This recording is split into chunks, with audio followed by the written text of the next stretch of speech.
Je suis mort anonyme et pourtant immortel. Je traverse les ans sur les ailes des guerres. On ignore mon nom, je suis tous les soldats. Le fils, l'époux, le frère, l'ami ou bien le père. Quand s'allume la flamme, c'est pour tout militaire d'aujourd'hui et d'hier. Mémoire et mon combat.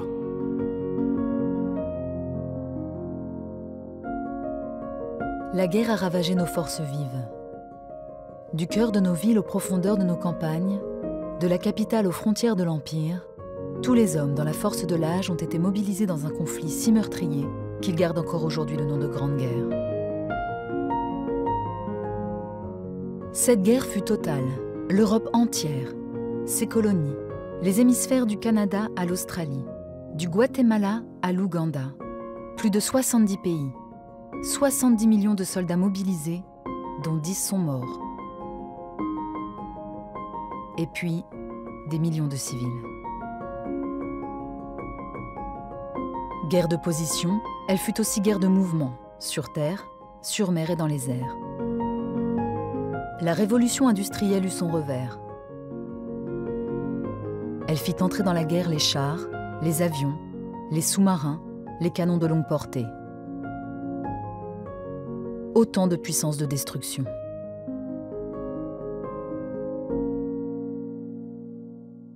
Pendant que les hommes luttaient vaille que vaille, les femmes assuraient les arrières. Tirant la charrue, travaillant à l'usine, cousant les dirigeables ou produisant les munitions. Elles tenaient le pays, avec courage, pendant 5 ans. 100 000 infirmières militaires et presque autant de civils à l'arrière ou sur le front se sont dévoués au transport et aux soins des blessés, anges blancs volant sur cette charpie de terre et de sang. Près d'1 soldat sur 5 fut tué.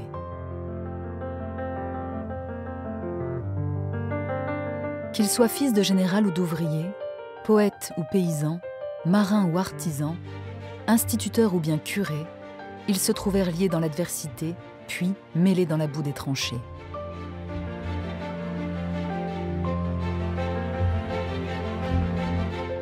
Mais à l'heure de lever les morts, on ne put rendre tous les corps. Près de 300 000 hommes ne furent jamais retrouvés. La terre remuée par les combats avait enseveli les soldats.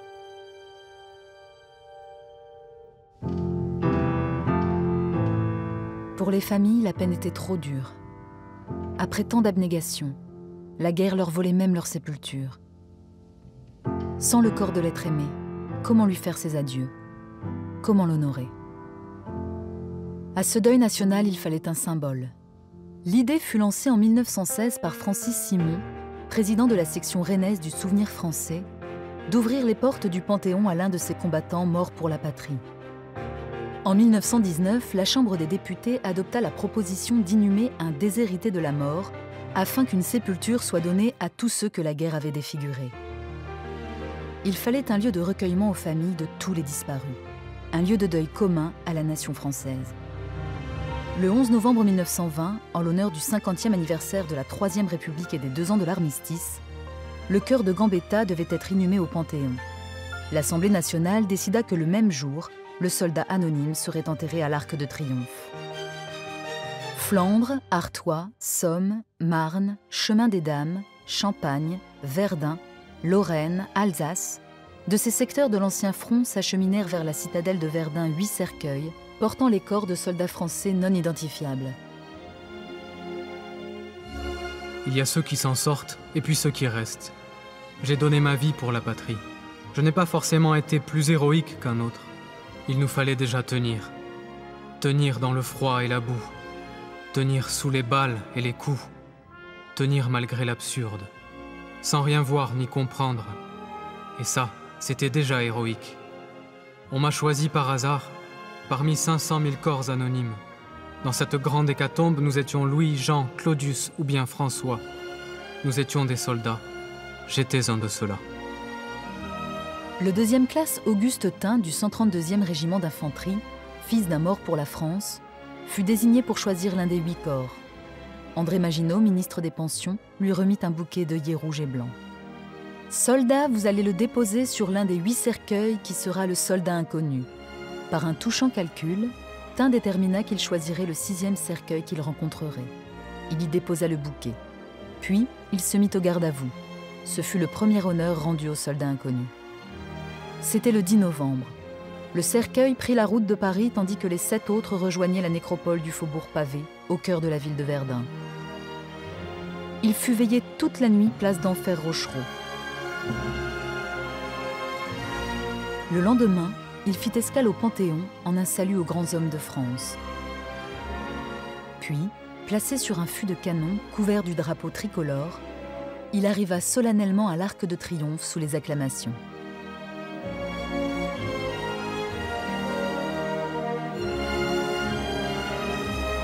Il attendit ensuite dans une aile du monument sa mise en terre solennelle le 28 janvier 1921.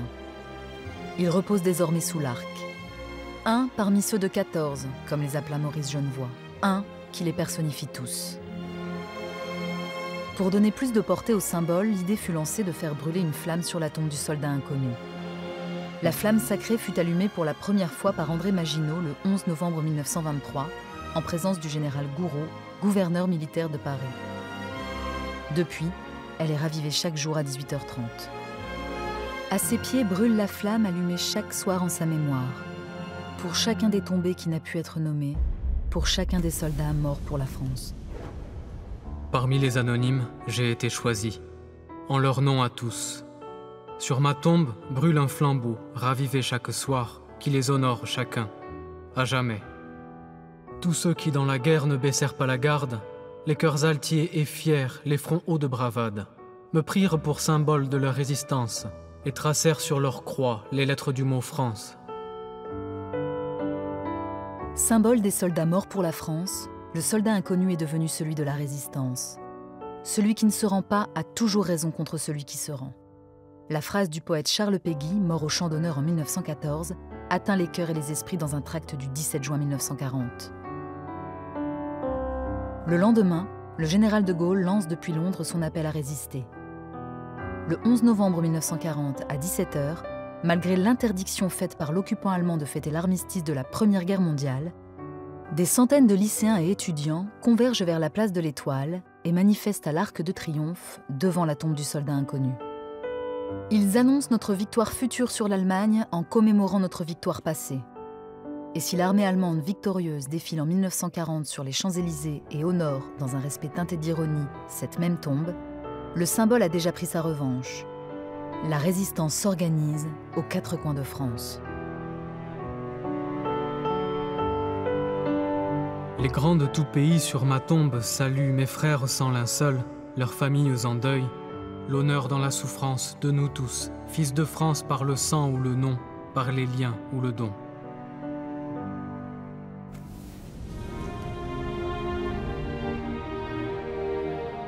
Dès 1944, le soldat inconnu est témoin de toutes les célébrations de victoire du général de Gaulle et de la France entière derrière lui.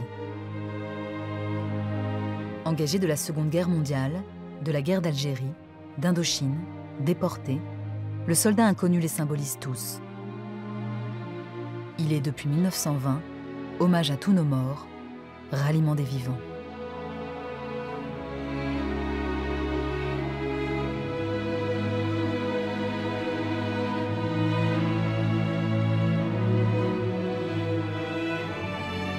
Chaque soir et pour chaque anniversaire d'armistice, la flamme brûle à mes pieds.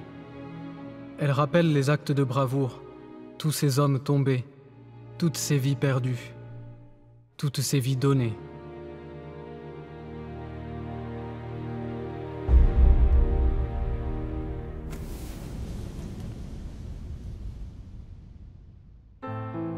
Hier comme aujourd'hui, pour nos libertés et pour nos valeurs, nos militaires sont engagés à travers le monde, en mer, sur terre et dans les airs. Liban, Centrafrique, Tchad, Golfe arabo-persique, Somalie, Rwanda, Bosnie, Kosovo, Afghanistan, Côte d'Ivoire, Mali. La France est intervenue sur de nombreux théâtres pour protéger les populations civiles et respecter ses engagements. Il fallait donc étendre le symbole. Depuis 2012, en honorant le soldat inconnu, nous honorons tous ceux qui sont morts pour la France, sur notre sol ou en opération extérieure. Depuis 1963, 570 hommes et femmes sont morts pour la France en opération extérieure. Et tellement de blessés, de corps ou de cœur. Armés des plus récentes technologies, ils risquent pourtant la seule chose ultime, leur vie. À eux notre reconnaissance, hier, aujourd'hui, demain. Je suis les volontaires, les veules et les génies. Je suis les officiers, ou bien les tout-petits, fils de France ou d'ailleurs, tombés sur notre terre, qui par le sang versé sont devenus mes frères. Le soldat mort hier ou s'offrant aujourd'hui, pour lesquels sonne sacré l'écho du mot patrie. Moi, soldat inconnu, eux, soldats méconnus, grâce auxquels vous, Français, êtes là aujourd'hui. Aujourd'hui, nous célébrons le 100e anniversaire du soldat inconnu. Alors qu'en 2008 partait Lazare Ponticelli, dernier vétéran français de la Grande Guerre, et que ceux de la Seconde Guerre mondiale s'éteignent, autour de cette tombe couronnée par l'Arc de Triomphe, mémoire est faite aujourd'hui de chacun de ces hommes qui, depuis un siècle, ont perdu leur vie pour la patrie. Démarche de mémoire, mais également élan d'espoir. Non pour saluer la guerre, mais pour saluer le don et son sens. Comme l'écrivait encore Charles Péguy un an avant d'être emporté, « Heureux ceux qui sont morts pour la terre charnelle, mais pourvu que ce fût dans une juste guerre. » Je suis mort anonyme et pourtant immortel. Je traverse les ans sur les ailes des guerres. On ignore mon nom, je suis tous les soldats.